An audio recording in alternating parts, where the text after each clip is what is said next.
మంత్రి గారి దగ్గర పోయినారు కదమ్మా, ఏం చెప్పిండు ఆయన ఏం చెప్పిండంటే మేడం చెప్తే తప్పకుండా అవుతుంది, మీరు ఆపినా ఆగది, మీ ఇష్టంతో మీరు ఇస్తేనే మేము తీసుకుంటాం, కాకపోతే కోట్లు వేస్తాం జాగా అని అన్నది. అంటే కోట్లు వేస్తే కుదరదు సార్ అన్నాం.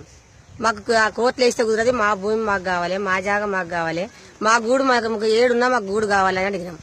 అంటే ఆయన ఒక్కదానికి కూడా సమాధానం ఇవ్వలేదు. ఏం సమాధానం అంటే ఆయనయే నూరు విన్నాము, కానీ మాదొక్క మాట కూడా ఇనలే. నూరు అయినయే విన్నాము, మాదొక్క మాట కూడా ఇనలే. మాది వెనకట సంపాదించిన పెద్ద మనుషులు సంపాదించిన భూములు వేసారు, పెద్ద మనుషులు తెచ్చిన బొందలు వేసారు. అవే బొందల మీద మేము కూడా చావాలి, మేము ఏడిపోయినా మాకు ఏ హాజరు దొరకదు సార్ అని కూడా మేము మత్తుగా బాధపడి అడిగినాం. అడిగితే ఆయన ఏ దానికి సమాధానం దొరకదు, చెప్పలే.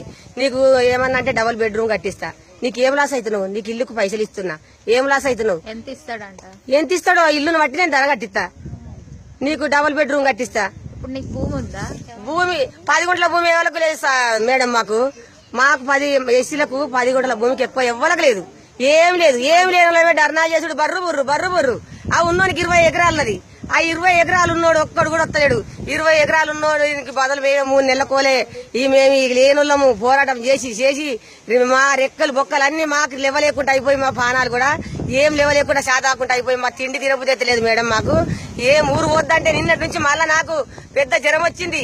ఈ 3 నెలల కోలే జ్వరం ఏదో ఉంటది అన్నట్టుండే. నిన్న నన్ను మళ్ళీ బస్సులు వేసుకొని నన్ను తీసుకొని పోయి మళ్ళీ నాకు లేని జ్వరం మళ్ళీ పెట్టిర్రు. ఈ ఊరు వద్దిపోద్ది అని వరకల్లా ఆయన ఏమి ఇస్తాడు మేడం, దేనికి హామీలే అన్ని చేస్తా. మరి నువ్వు అన్నదానికి మేము ఇస్తాం, ప్రాజెక్టుకి ఇస్తాం. నువ్వు దేనికి మాకు రిజిస్టర్ కాగితం నువ్వు ఇస్తానన్నాడు, నమ్మకమే ఉంది. ఎన్నో అబద్దాలు ఆడతావు నువ్వు, ఇది కూడా మాకు ఇస్తామని నమ్మకమే ఉంది. నీకు ఇష్టం ఎట్లుంటే అట్లా చేసుకో. ఇయ్యనన్నాడు, నేను ఇయ్య అన్నాడు. మాకు ఎట్లా హామీ ఇచ్చేది ఎట్లా అంటే నా నమ్మకం మీద మీరు చెయ్యరు అన్నాడు. మా నమ్మకం మీద నేను చెయ్యరంటే నమ్మకం బట్టి చేసిన పనులు కావు ఇవి. ఎవరి నమ్మకం బట్టి ఇప్పుడు నేను చెప్తే ఇప్పుడు మా వాళ్ళు అందరు ఇటరా వినరు. ఎవరి నమ్మకం నువ్వు ఏదన్నా మాకు ఇప్పుడు నా ఇంటికి పోతుందని నేను ఏదైనా సంతకం పెట్టమంటే పెడతా. మరి నువ్వు కూడా నాకు ఏదైనా ఇస్తారన్నట్టుగా నువ్వు సంతకం పెట్టాలి కదా. ఆ కాగితం నా దగ్గర ఉంటే కదా నేను రేపు ఏడికి పోయినా నాకు నడిచేది. అయితే ఆయన సంతకం పెట్టనన్నాడు, కాగితం ఏనన్నాడు, ఏది ఏనన్నాడు. నా నమ్మకం మీద మీరు చేయండి, నా నమ్మకం మీద మీరు ఇడిచిపెట్టుర్రి, అన్ని నేను చేస్తా అని అన్నాడు మేడం. ఆయన వరకల్లా ఇదే మేము మాట్లాడినాము. ఇక మేము మా పిల్ల మేము ఆయనతో అనుకుని వెళ్ళొచ్చినాం. ఇంతే. ఏదైనా అయినా మాకు సాయం చేయాలని పదే దండం పెట్టి చెప్పుకుంటూ వచ్చినా. మరి నేను బతిలాడినా. మరి మా పిల్లలకు కూడా చదివిన పిల్లలు చదివినట్టుగా ఇయ్యి, చదివిన పిల్లలకు చదవనట్టుగా ఇయ్యి, ఇంటికి ఒక ఉద్యోగం ఇవ్వమని కొట్లాడినా మేడం. నేను కొట్లాడితే ఆయన ఉద్యోగం ముచ్చట తీయకమన్నాడు. 3 ఎకరాల భూమి ఇస్తానంటే కదా సారు, నువ్వు ఇచ్చినా ఆమె అది నువ్వు ఇయ్యవా అని అడిగిన. ప్రాజెక్టు కింద 1 ఎకరం భూమి ఇవ్వమన్నా, ఆ భూమి నేను ఇయ్య అన్నాడు. అది ఇప్పుడు కుదరదు అన్నాడు. అది ఎప్పుడో నీకు టైం వచ్చినప్పుడు ఆ దానిలో వస్తుంది, కానీ ఇప్పుడు భూమి అసలే కాదన్నాడు. డ్యూటీలు అసలే కావన్నాడు. ఇప్పుడు ఏమన్నంటే ఇల్లు ఒకటి ఇస్తా, డబుల్ బెడ్రూమ్ కట్టిస్తా, నీకు వచ్చేటి పాత ఇల్లు మీద పైసలు నువ్వే తీసుకో. ఎప్పుడు కట్టిస్తా? నేను ఇల్లు కట్టించినాక నువ్వు లేచిపో, అంతసేపటిదాకా కాదన్నాడు. మరి అట్లా నేను అక్కడ తయారయ్యేదాకా నేను ఇక్కడ ఒప్పుకొని వస్తా. కానీ నువ్వు అక్కడ కట్టిస్తావని నాకు నమ్మకం ఏముంది చెప్పు. అటువంటి నమ్మకాలు పోయే మాకు ఆశలు అన్ని నిరాశలు అయిపోయినాయి. మా జీవులు అన్ని ఏం చేతులు లేకుండా అయిపోయినాయి. మాది వాళ్ళకి ఏమి ఆదరవు లేదు. మాకు డిమాండ్లు ఏంటికి మేడము? డిమాండ్లు ఉంటాయా?